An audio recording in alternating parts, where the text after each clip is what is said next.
यदि आप हमारे चैनल पे नए हैं तो हमारे चैनल को लाइक करें, सब्सक्राइब करें और शेयर करें ताकि आपको नए वीडियो का नोटिफिकेशन जल्द प्राप्त हो। आइए आज हम कक्षा 10वीं की गणित में अध्याय 3 दो चरों वाले रैखिक समीकरण के बारे में पढ़ेंगे। पढ़ने से पहले थोड़ा सा उसके परिचय के बारे में हम जानने का प्रयास करेंगे। चलिए आइए चर्चा करते हैं। अध्याय 3 दो चरों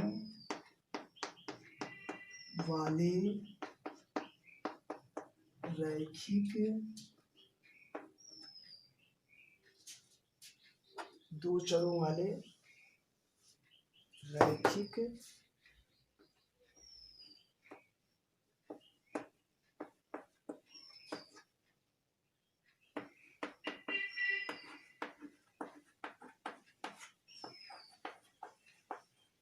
युग्म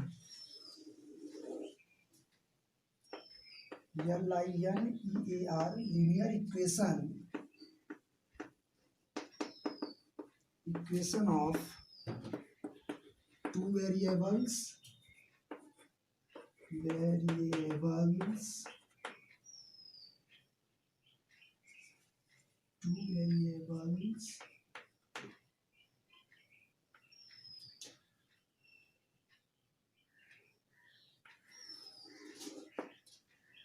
इक्वेशन ऑफ टू वेरिएबल्स। तो इसके परिचय में सबसे पहले इम्पोर्टेंट बात है कि इनका मानक रूप क्या होता है। दो चरों वाले रैखिक समीकरण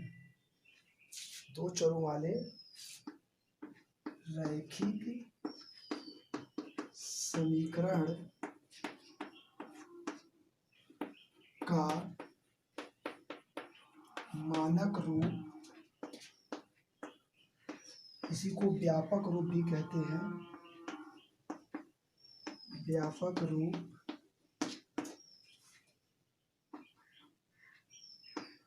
क्या है तो हम जान लें कि ax plus by plus c बराबर 0 दो चर वाले रैखिक समीकरण का मानक रूप है। अब इसी में सबसे दूसरा बात आता है दो चरों वाले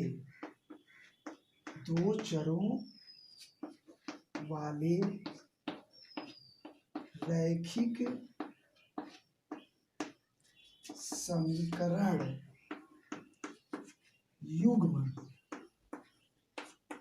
का मानक रूप इसे भी आप देख लें। a1x plus b1y plus c1 बराबर 0। दूसरा a2x plus b2y plus c2 बराबर 0। ये रहा दो चरों वाले रैखिक समीकरण का मानक रूप। अब इसमें जो तीसरा सबसे इम्पोर्टेंट बात आता है कि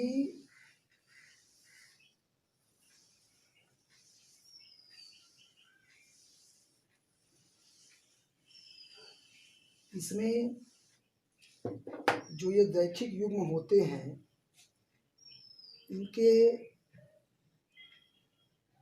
जैसे आप देखें, यदि a1x plus b1y plus c1 बराबर 0, a2x plus b2y plus c2 बराबर 0, तो पहला कंडीशन यदि a1 बटे a2 बराबर b1 बटे b2 हो बराबर न हो, मतलब a1 बटे a2 का अनुपात b1 बटे b2 के न हो,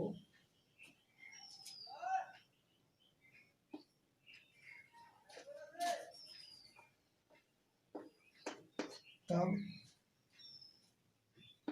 तो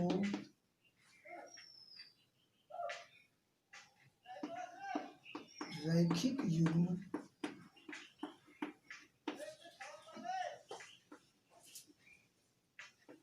का जो समीकरण है अद्वितीय, इसी को दूसरी भाषा में संगत प्रतिच्छेद हल रखता है, हल रखता है। दूसरा सबसे इम्पोर्टेंट बात, यदि यहीं पर A1 बटे A2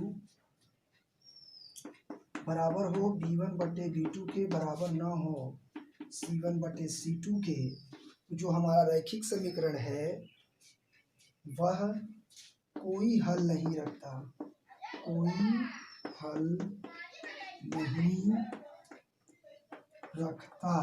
इसी को दूसरी भाषा में कह सकते हैं असंगत या समांतर,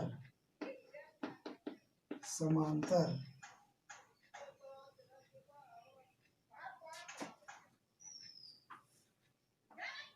समझने का प्रयास करेंगे।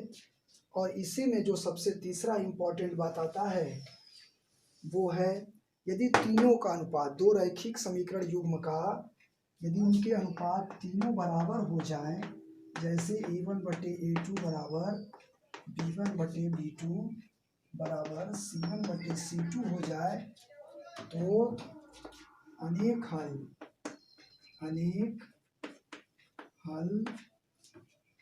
होगा। इसी को दूसरी भाषा में कहते हैं संगत या अनंत हल, अनंत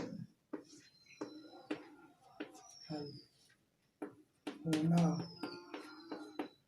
तो उम्मीद करते हैं आप समझ गए होंगे कि कोई भी दो रैखिक समीकरण का युग्म निम्न प्रकार के हल रखते हैं, जिसमें यदि A1 बटे A2 का अनुपात B1 बटे B2 के बराबर न हो तो हम ये कहते हैं कि वह अद्वितीय हल है, या उसी को दूसरी भाषा में कह सकते हैं प्रतिच्छेदी या संगत।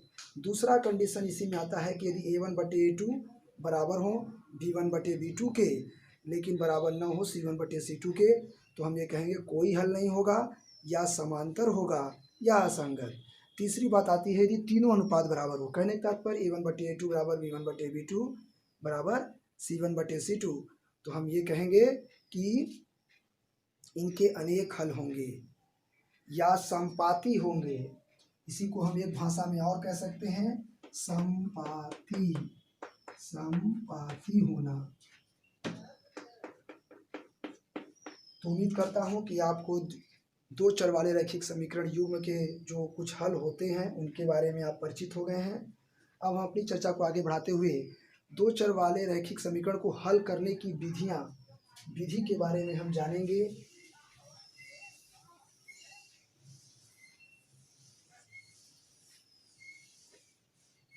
तो आप देखें, पांचवा टॉपिक इसी में है, दो चरों वाले रैखिक समीकरण युग्म को हल करने की विधियां। तो आप देखें, सबसे पहली विधि है ग्राफीय विधि, ग्राफीय विधि, और दूसरा प्रतिस्थापन विधि, प्रतिस्थापन विधि, तीसरा विलोपन विधि, विलोपन विधि, चौथा वज्र गुणन विधि। तो आइए आज के चर्चा में हम एक विधि का प्रयोग सीखेंगे। तो चलिए आपके ही बुक से एक उदाहरण ले लेते हैं।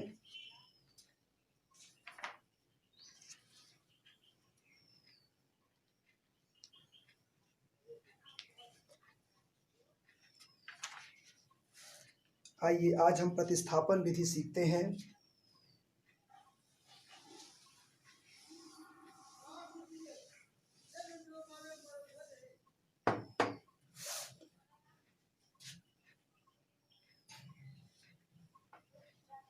प्रतिस्थापन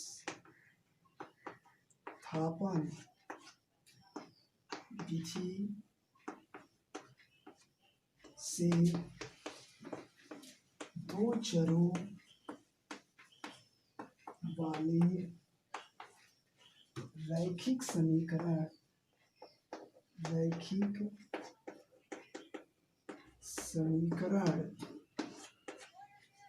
युग्म को हल करना। एक एग्जांपल ले लेता हूं। आप देखें कि x प्लस वाई बराबर 14 दिया गया है और x माइनस वाई बराबर 4 दिया है। इसका नाम मैं समीकरण 1 और 2 अपनी सुविधा के लिए दे रहा हूँ। प्रतिस्थापन का मतलब है एक जगह से हमें मान निकालकर दूसरे जगह प्रतिस्थापित करना। तो आप देखें समीकरण 2 से x माइनस वाई बराबर 4, तो y बराबर, आप इसको इधर ला देंगे तो प्लस हो जाएगा, इसको इधर ले जाएं तो ये x माइनस 4 समीकरण। या तो आप ऐसा कर दें, प्लस माइनस में कंफ्यूजन भी नहीं होगा आपको, कि x बराबर 4 है, माइनस था, इधर ला दीजिए, समीकरण 3 आ गया। अब x का मान समीकरण